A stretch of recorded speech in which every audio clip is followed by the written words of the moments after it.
Hello guys, and welcome back to the channel. Today I'm going to be talking about something that is going to be super useful if you're a beginner in Blender.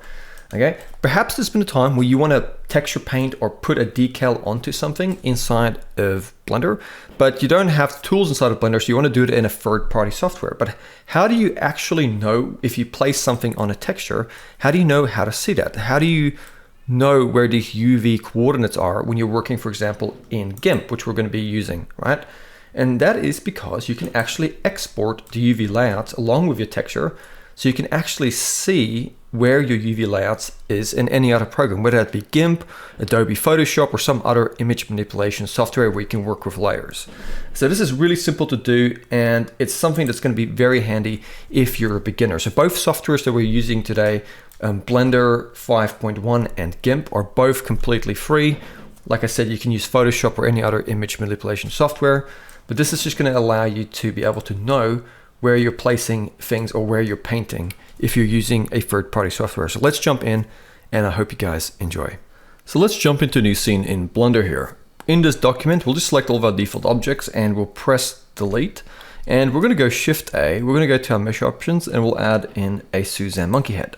Now, the reason I'm adding in the Suzanne monkey head is because it's a more complex default object, which demonstrates this really well. And if you have it selected, you can actually go into the UV editing workspace and you can see that Suzanne comes pre-unwrapped for us. And since this is not a UV unwrapping tutorial, but rather a UV export tutorial, that's why we're doing this as a shortcut. So you can see here, these are our UV coordinates. So what you want to do is it's important that you make sure that these UV coordinates over here are selected. If you click and drag and only select some of them, you can see it updates over here as the same sort of selection, and vice versa. I can select anything here and then it selects these parts over here. But it's important that everything here is actually selected. And then we can take this UV map, okay, and we can actually go to UV. We can go to export UV layout. I'm going to select my desktop and I'll just call it Suzanne and I'll go underscore UV just so I know it's a UV export, and I'm going to go export UV layout. And it'll export that with a PNG so it's transparent in the background and we can actually utilize this in another program. Okay, so we want a texture as well. So we're just going to come up here where it says new. Let's just go new texture. We'll leave it as default. Let's just change the generated type here to, I'll go to UV grid and I'll just call it monkey texture. There we go. And the cool thing is I can also adjust the resolution here to pixels. Just keep in mind that when we exported the UV layouts, it exported with this resolution. So if you go ahead and change this now, you'd have to just resize the UV map in whatever program you're working. So just keep that in mind, not a big deal, but we'll leave it as default for now so they match.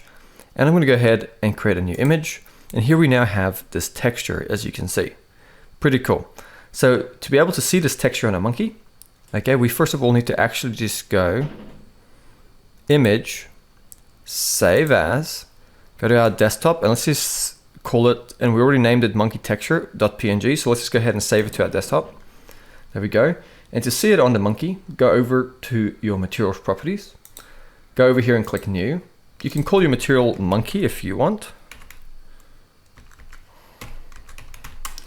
And you can come over here to your surface type and under the base color, just click here and make it an image texture. And then let's come to the drop down here and we should see that monkey texture.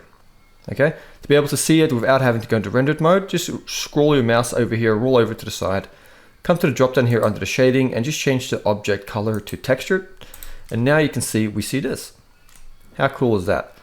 A few things I'm going to quickly do. I'll just deselect this for now. I'm going to just go over to my modifiers and I'm just going to add a subdiv modifier. And the subdiv modifier doesn't affect any of this. Only if we applied the subdiv modifier and then re-exported the UV coordinates will it make a difference. But this is just a modifier. So I'm just going to make it cage on as well, just to clean it up a bit. There we go. But we won't focus more on that. For now, let's just focus on how we can actually now utilize this texture and the UV coordinates. So I'm going to use a program called GIMP. Okay, I've got it on my computer.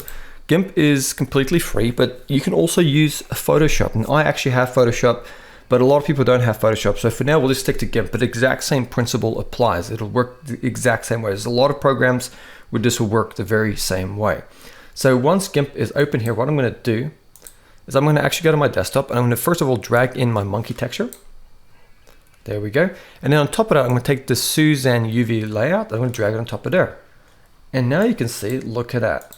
Now we have over here under our layers, we have our monkey texture where we can paint and draw and add details.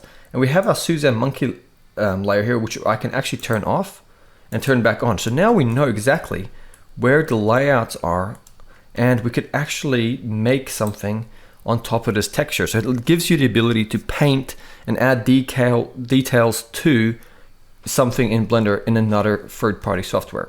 So let's try that out. I'm going to actually go back into GIMP, and I actually already have downloaded earlier just the sort of radioactive sticker, and I'm going to just take that PNG and just drag it into GIMP here. And I'm just going to make sure under the layer here, I'm just going to drag it under the Suzanne UV layout. And now I can actually take this radioactive sticker and I can go ahead and scale it. All right, I can scale it like this and I can move it. Now I can see where I want to put it on the monkey. So maybe I want to put it right over here, right there on the side of the face. And then what I can do is I can go ahead and I can now turn off the Suzanne UV overlay. And I can just go ahead and I can go File, I can go Export As, and I can go to my desktop and I can just make sure to click on that monkey texture and just go Export, and I'll just replace it. So it'll export over that, go Export. And now if I go back to Blender, okay, I can go over to my materials here, and maybe there's a way to refresh this, but so far the only way I've been doing this is just by reselecting it, or either just clicking here on the file and then just reselecting it in the monkey texture here like that. And now it should be updated. I can see now that over here is that radioactive symbol. So now I know exactly where that is. I've put it on the side of the head because over here with my UV layouts, I could see this was the side of the head. Okay, and this is really powerful. So now if I wanted to, I could just go back and forth and make edits here. I can always even work in layers here. I don't even have to necessarily keep this. I can turn this layer off and then I can just re-export over that texture to get rid of that. So this is a really cool way of working. So I can go ahead and create another layer now.